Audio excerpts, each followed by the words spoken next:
Hello and welcome to Cheapskate. I am Cameron and this is a test. I have lots of pieces of maple, a couple of pieces of pine as well, Radiata pine. I have spent ages sanding all of these. So we have 120 grit this half, 240 grit that half. This is pine. 120 grit this half, 240 grit that half. That's for two different colours. This is 1200 grit pine. Maple, all the rest is maple. We've got 1200, 800, 600, 1200, so half and half. 120, 240, 120, 240 for a couple of different colours. That's 1200 on that side, 800 there, 800. This piece is 400, it's got a bit of spotted gum running through it and it's a wavy piece. This piece has spotted gum going through it as well, and we've got multiple sides, so we've got a quarter sawn exposed, flat sawn exposed, end grain. So that's all 240, that one. This one has is also all, this one's 120. Same sort of thing as this, which is 240 around, this is 120 all around, so we'll try all the different grains. And that's a piece of 1200, 800. So most oil coatings recommend 120, 240 grit. Stains, it kind of varies. I've heard that you shouldn't go over 400 is what I've heard. I want to see if, does it matter with pine? So here we've got 120, 240, we've got a 1200 as well. Pine being a softwood and quite light and fairly porous, will it soak in a fair amount of stain still at 1200, or will it just repel it? Let's find out. And the same with maple, I want to see at 120 how it looks, 240 how it looks, and then 1200 how it looks. Does it take much stains or take no stain? And while we're at, we can have a look at some of the colours. This is not an ad for Crimson, and it's not an ad for diggers. I have wiped them all after I finished sanding them with methylated spirits or denatured alcohol, same thing. So I just had that there to remind me to tell you that. I gave it a very light wipe, it dries fast. On one of these pieces, I've got boiled linseed oil and I've got non-boiled linseed oil. I noticed the boiled linseed oil when I was using it before is quite a bit thicker, and I want to see if it dries a different colour or not. So we will do a little bit of a test, maybe on the bottom of one of these. I'll put some denatured alcohol on, some different oils on, but primarily we're going to be in colours. I'm not going to be doing any colour tests, colour mixing today. I might do a little bit for fun, but primarily let's just see how they go on. I do consider myself to be a colour expert because I spent 13 years as a graphic reproductionist working with colour and light. That was what I did, and hence why I have bought these colours. If you want to mix colours, buy cyan, magenta, yellow and black, the printing colours. This is the closest one they have to cyan. It's called Phthalo blue, P-H-T-H-A-L-O. I know, Phthalo blue, I think it's Greek, I don't know how to say it. Pink, which is very few places make a pink. So thank you Crimson for making a pink, good job. And that's fairly close to magenta. The yellow is, like everybody makes a yellow, it's too warm, but it's not bad. And black, of course. So, we're going to put colours on, see maybe different sides, different colours on some of them, and test it all out. So I've decided that for today's test, primarily I want to use blue and black. Blue because it's a kind of a fairly strongish colour, goes down pretty well. And black because it's important for personal reasons. Alright, so let's put some blue on.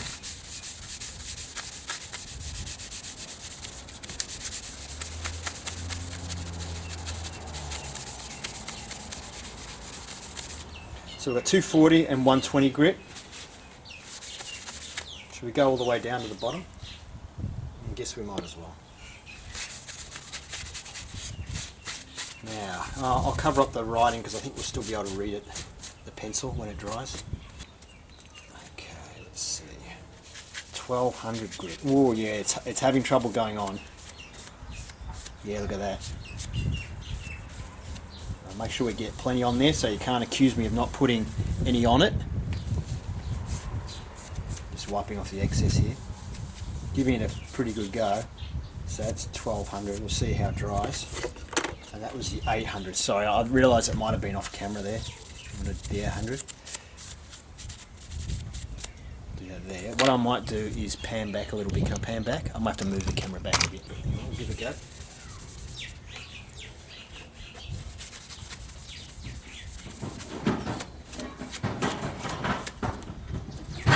600. Pine. 122.40 on Pine. Let's have a look at it on Pine.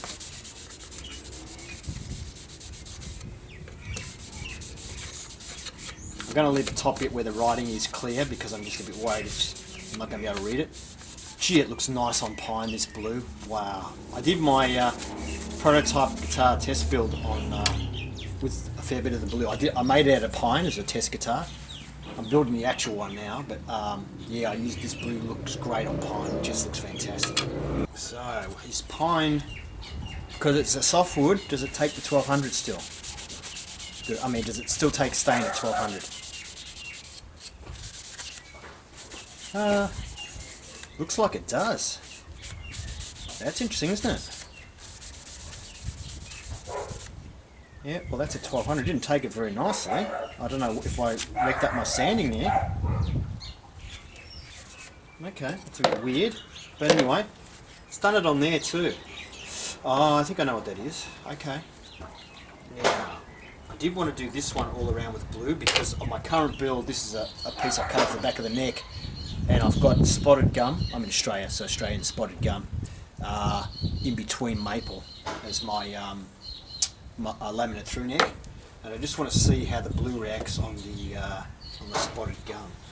So this is only 240 grit.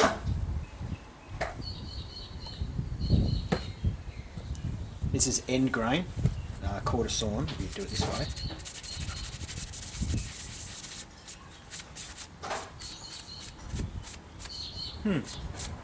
Okay, well it makes the, geez, it does do something to the brown, doesn't it? Wow. So I thought this one we could do on all sides. I sanded every side except the bottom. So this is the top of quarter sawn piece, so we're going with the grain this way. And all the timber, the maple and the spotted gum is quarter sawn on this particular angle. Now we'll do the sides here, so we've got the sides of that piece.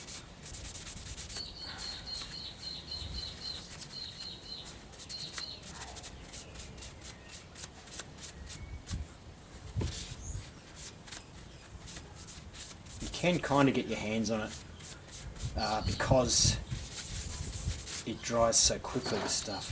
It's easy to work with. Stains like this with wipe on stuff is just so easy to work with. They go a fair way too, the stains. They last, you know, you can get quite a bit of coverage with them. When I got these stains when they arrived from England, I had to get them sent over. Well, obviously no one was going to swim over with them. I was surprised. I thought the bottles were going to be bigger, and I thought, oh shit. But actually they last a long time. A little bit of stain goes a long way. It looks kind of okay with the curves, isn't it? Well, that's 400 on maple. There's a bit of spotted gum going through this piece. Alright. What do we... Pink is about as close as we can get to magenta. It is fairly magenta-ish, the pink that they make. It's not bad. Oh, okay, that's alright. Thank God I knocked over the one that has a lid on it.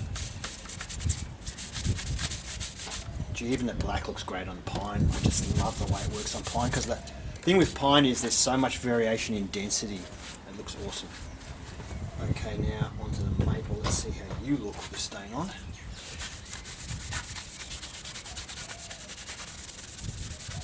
Yeah, it's really makes a huge difference between hardwood and softwood. This is really not soaking in that much.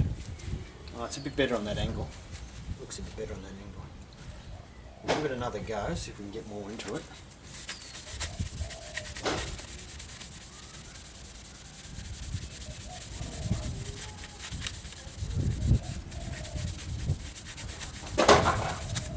.120 grit, 240 grit on that half. Whoops, hope I'm not getting any black on there. I'm not try and do these without joining.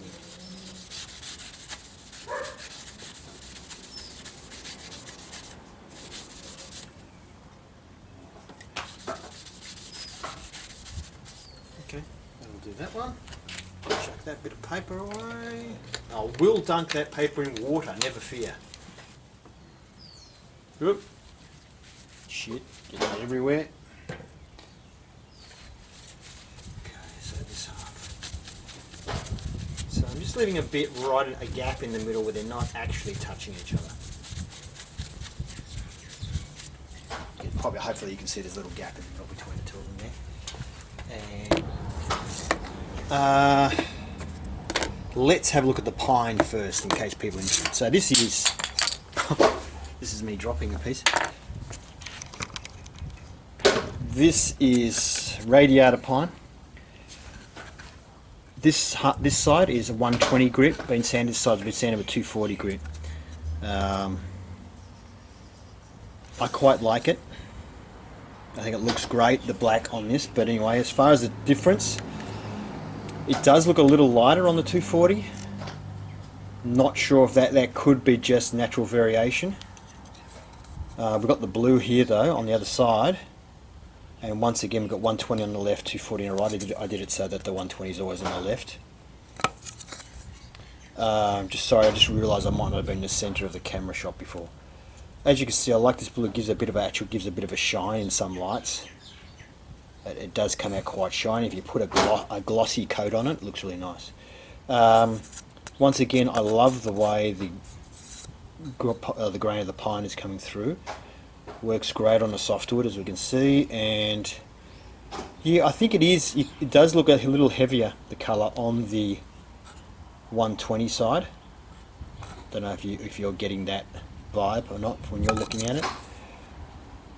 Okay, now this is with 1200 grit.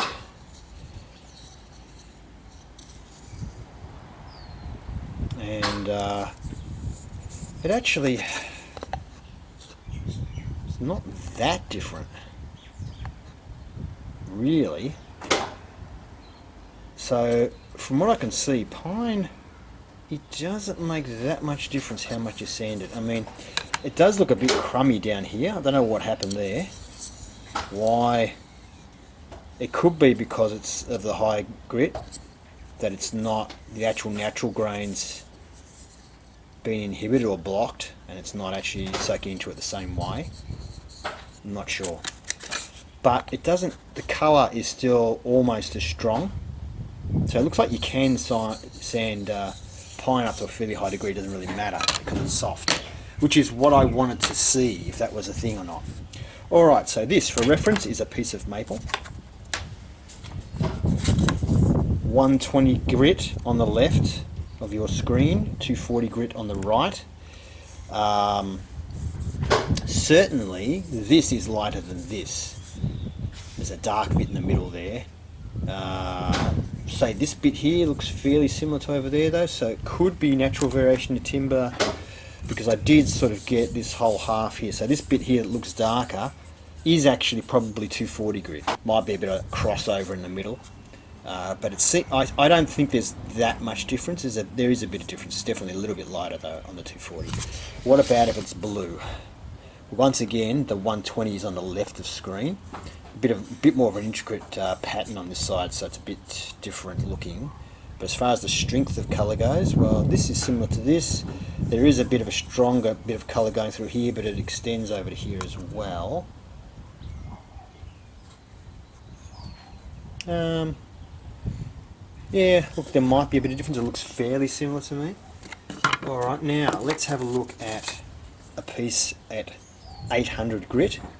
This is side grain. I guess the grain is running this way, and it kind of gives that, I don't know, it gives a kind of a funny pattern. I can see grooves running through here though, so maybe I didn't sand this all that well, because I sanded it this way. Actually, I think those grooves are just natural pattern running through the timber, because I definitely sanded it with the grain this way.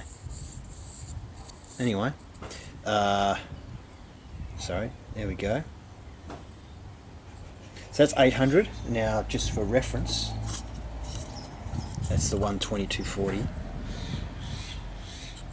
So the colour hasn't changed that much. And it is probably a harder grain for it to penetrate that part of the timber anyway. This is 1200 grit. Definitely 1200 grit, you definitely say it's lighter, no doubt about it. It hasn't taken as much stain, but that's the 800 there.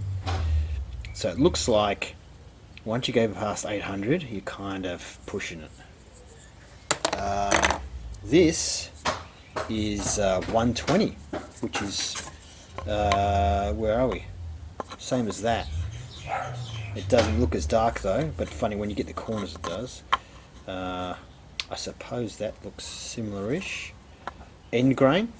So this is quarter sawn this way. So once again I've got an unusual pattern going. Actually I think that's the grain that way. Oh. Yeah, there is a bit of grain running that way and there's a bit of blue going through the grain there. Okay, it has actually accentuated the grain. But yeah, I'm not sure if I like it, but it's a bit rough here. This is basically end grain here as well, and doing a circular sand on end grain, it hasn't really come out that great. I didn't do it by hand though. I did do this on a belt sander, so you know it's not like I can feel it's a bit notchy. Because I got 120 grit on my belt sander, so I did this on. All the others would ended up by hand, but the 120s were. This one was on a belt sander. 400 grit with a bit of spotted gum running through it, and it's got some curves and shapes in it. This bit, so that's a bit of a crack or line I had in it, but hence it's scrap. Actually, it looks pretty good. There's our 240s and stuff above that. So it's actually coming out. 400 looks not a problem for the stain on maple. This is our piece that is 240 grit. It looks like it's funny that the blues really got into the brown as well. I quite like that actually. This will suit my guitar because I'm going to have, where it goes through the back, I'm going to have it like this. But in the neck, I'm just going to leave it natural. So it'll go through a transition, so it should look really good because it has actually affected the brown. I didn't know if it would or not, but it does, so that's really cool. That looks okay. It's taken on the quarter, like the top of the quarter sawn quite well. It's end grain there we're looking at. Grain's running this way. Well, actually kind of running on a bit of an angle this way here, and this one's running kind of that way. And the grain's running this way here. Give you an idea. And now we've got sort of flat sawn part we're looking at there and there. It's come out alright. Once again, there's our reference piece. Now, as far as the linseed oil goes, I don't know if you can see a difference or not. We've got 1200 grit and 800 grit, so 1200 on the left, and the bottom was the linseed oil that is not boiled, and the top is the linseed oil that is boiled. As far as I can tell, it's not dry, so you can't really tell yet, but the top one looks to be slightly darker. I'll flip them over. So the top one is now the non-boiled. That'll give you a bit of an impression anyway. And this is the one we forgot to look at. Sorry, I forgot to show you. 1200 grit on your left, 800 grit or 600 grit on the right. So I'm starting to think with this maple, once you go over 400 grit, we start to get this sort of blotchy effect. Like that's the 1200 grit. See how we've got that kind of, it's got little blotchy bits in it. Not as bad as this bit probably. That's our 800 grit we did. That 800 grit one wasn't too bad. But that's the 100 grit and 240 grit. And if you look at that, 1200, 800, 600, it does look a bit blotchy. So, yeah. Anyway, this has been a grit test. Not that kind of grit like do you measure up kind of grit.